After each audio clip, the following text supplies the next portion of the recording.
We have come to the 64th hymn in our series of traditional hymns and songs, and the hymn is Love Divine or Love's Excelling.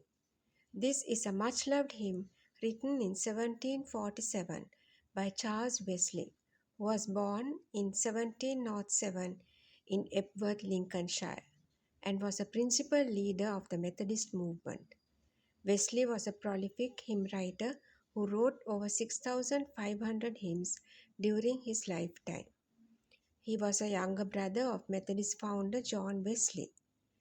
This hymn was written by Charles Wesley, and it is really a prayer.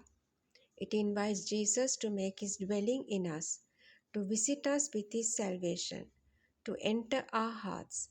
It invites him to take away our love of sinning, to set our hearts at liberty.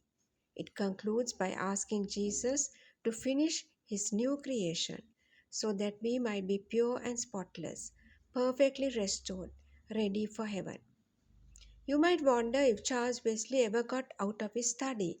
After all, he wrote over 6,000 hymns.